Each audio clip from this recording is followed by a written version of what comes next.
tout Guadeloupéen, c'est famille. Jour là, il y a une tombée là, c'est à la passer là, qu'à porter ses coups. Monsieur le Président de région, merci de répondre aux questions du PIGE. Monsieur le Président, est-ce que la situation de crise que traverse actuellement la Guadeloupe vous préoccupe? Énormément. Déjà, bonjour à la Guadeloupe, hein. Bonjour aux abonnés du PIGE. Cette situation me préoccupe énormément et pas d'aujourd'hui, depuis toujours. Si je me suis lancé effectivement à la région, c'est pour essayer effectivement d'améliorer les choses sur le territoire, dans tous les domaines et en fonction des compétences de la région. Et aujourd'hui, nous avons même dépassé nos prérogatives, hein, que ce soit sur l'eau, que ce soit sur la santé, parce que, comme nous le disons, la région est responsable de l'économie du pays. Donc, en même temps, nous devons apporter notre contribution pour que l'économie puisse se développer, créer de la richesse et de l'emploi en Guadeloupe. Et aujourd'hui, je peux le dire haut et fort, nous sommes fiers de tout ce que nous avons déjà réalisé. Et si vous vous souvenez, avant cette crise du Covid, la croissance était de 4% en Guadeloupe et le chômage avait baissé de moins 7%. Donc le Covid a entravé un peu notre travail. Nous avions un objectif d'1 million de touristes que nous avons dépassé largement. Mais comme je le dis, je suis quelqu'un qui, comment dire cela, un battant et je n'ai pas peur. Je pense que nous sommes une population forte. Nous allons nous relever de tout cela et repartir dans les meilleures conditions. Monsieur le Président, aujourd'hui, quelles sont les solutions pour sortir de cette crise? Non, vous savez, si on regarde bien le contour de cette crise actuellement, de blocage en Guadeloupe, c'est cette histoire d'obligation vaccinale et de passe sanitaire. Bon, je rappelle que c'est pour le personnel soignant, cette obligation vaccinale, hein, pour le personnel soignant.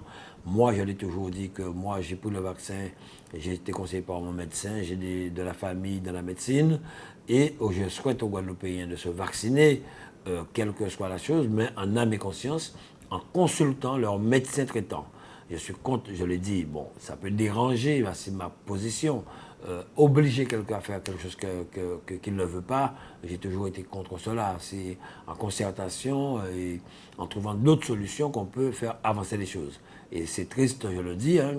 J'en ai parlé au préfet, j'en ai parlé au président de la République et aux différents ministres. C'est pas normal qu'on puisse sanctionner. Je comprends, je le dis, on oublie de le dire, des pères et des mères de famille qui travaillent, qui ont des enfants qui font des études, qui ont peut-être des prêts, des crédits à payer, qui n'ont pas de salaire. Moi, je le dis, moi personnellement, c'est triste de voir aujourd'hui ce qui arrive en Guadeloupe par rapport au directeur du CHU. C'est un Guadeloupéen, qu'on le veuille ou non, même si certains disent certaines choses, c'est un bonhomme compétent. On n'est pas DRH de la HPHP au niveau de l'Hexagone si on n'a pas un niveau. Il a aussi des supérieurs, il reçoit des ordres, il fait son travail. M. Cotello n'est pas contre les Guadeloupéens, il est obligé d'appliquer des lois, il est obligé d'appliquer certaines choses, donc il le fait. C'est vrai que ça dérange certaines personnes, mais on ne peut pas effectivement piétiner un Guadeloupéen qui a envie de faire avancer la santé en Guadeloupe, quel que soit ce que pensent certaines personnes. Est-ce qu'aujourd'hui, Monsieur le Président, le gouvernement vous entend? Je dirais non. Vous avez bien dit le gouvernement parce qu'il y a l'État et il y a le gouvernement. Moi, je dis effectivement qu'on a eu M. Le Cornu qui est venu ici en Guadeloupe.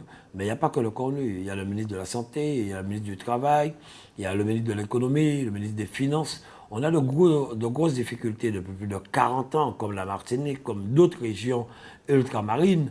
Et rien n'est fait. Moi, ce que nous demandons aujourd'hui, et je pense que c'est ce que demande aussi l'intersyndicale, c'est qu'on soit logé à la même enseigne que les grandes régions de France, comme Marseille. À l'époque de Sarkozy, ils sont passés 3 jours à Marseille, c'est 3 milliards d'aides apportées pour les infrastructures, pour le développement, pour l'économie, pour la formation. Hollande a été pareil, aujourd'hui son gouvernement pareil. Donc c'est ce que nous demandons. Le même accompagnement, nous sommes une région française. Donc aujourd'hui, il faut entendre cela, il faut effectivement plus de concertation.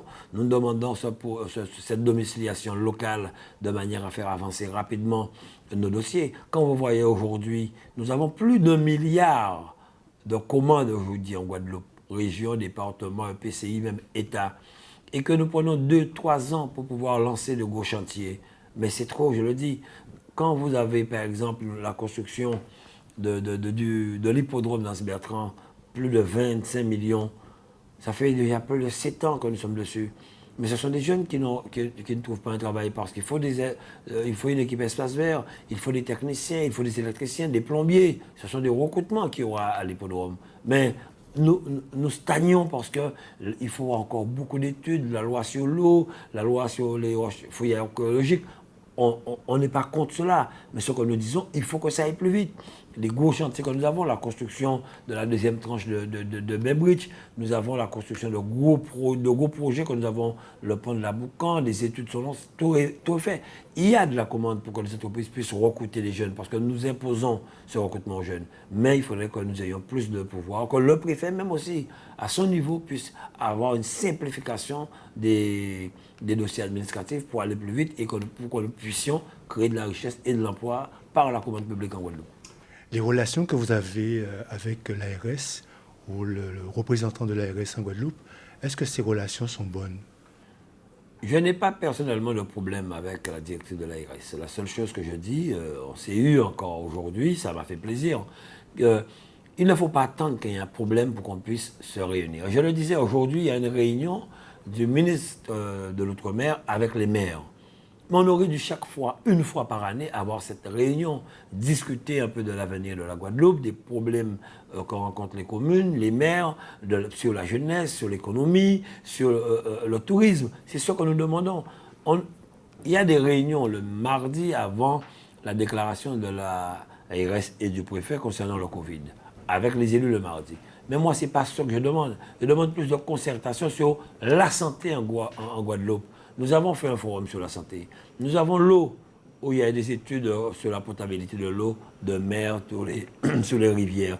Nous avons aussi le matériel pour les établissements de soins, notamment l'IRM. J'ai dû effectivement appeler Paris. Ce n'est pas normal. On finance à 100%. La région finance à 100% une IRM pour le CHBT à Basse-Terre, un scanner pour Selbonne. Nous avons mis le scanner à Marie-Galante. Nous voulons mettre en place la télémédecine parce qu'on a la double célérité concernant les îles du Sud, de manière à ce qu'on puisse soigner à distance les personnes. Le deuxième TEP scan aux abîmes et du matériel pour le CHU.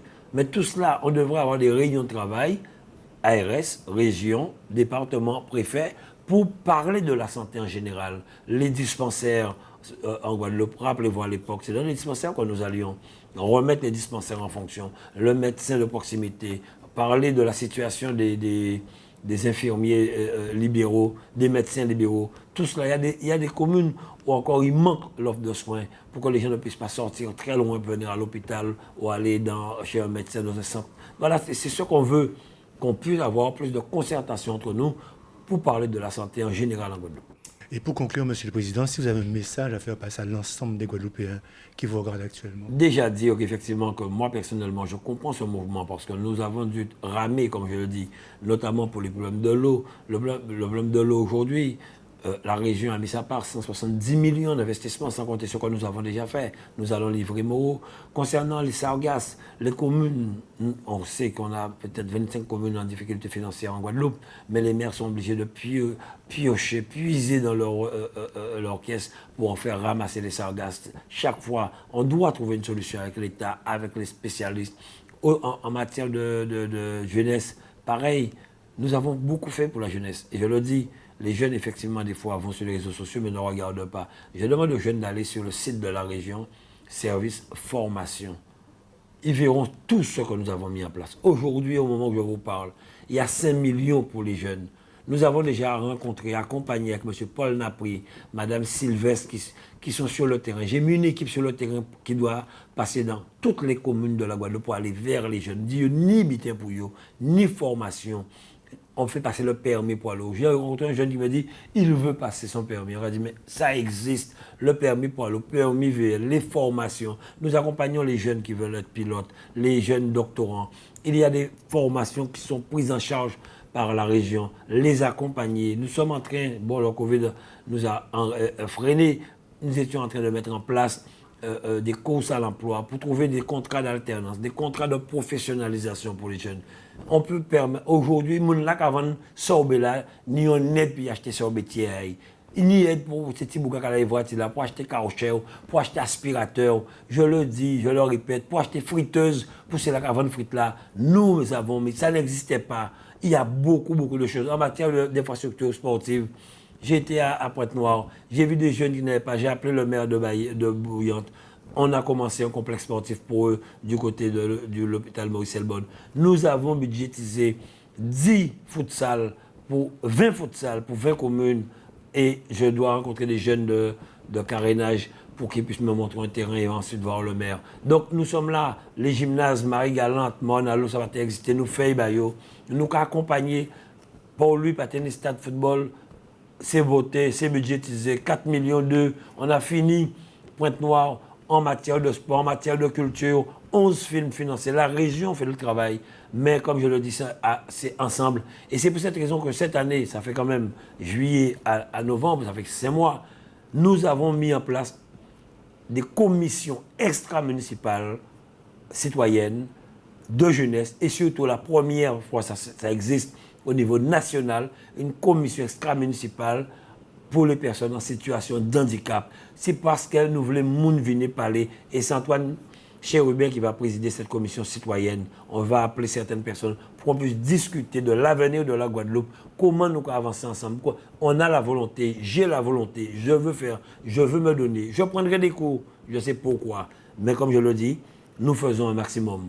Nous faisons pour la Guadeloupe mérite des choses. J'ai vu sur la plateforme de revendication parler des écoles. Eh bien, la région a pris 10 écoles pour les communes en maîtrise d'ouvrage parce que nous savons que ces communes en difficulté. On construit les écoles sans compter ceux qu'on finance en accompagnant les communes qui peuvent et on redonne aux maires leurs communes.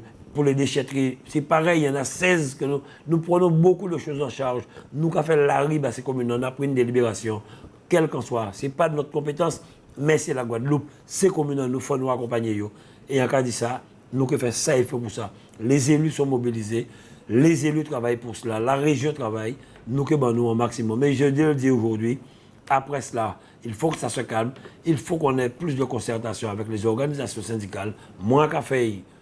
Et donc, vous savez, le politique a dit oui, mais moins qu'à faire, nous qui continuons, mais aussi avec les citoyens guadeloupéens, avec cette jeunesse aussi, les jeunes qui sont sur les barrages. Je les ai rencontrés hier, nous les avons rencontrés, on a discuté.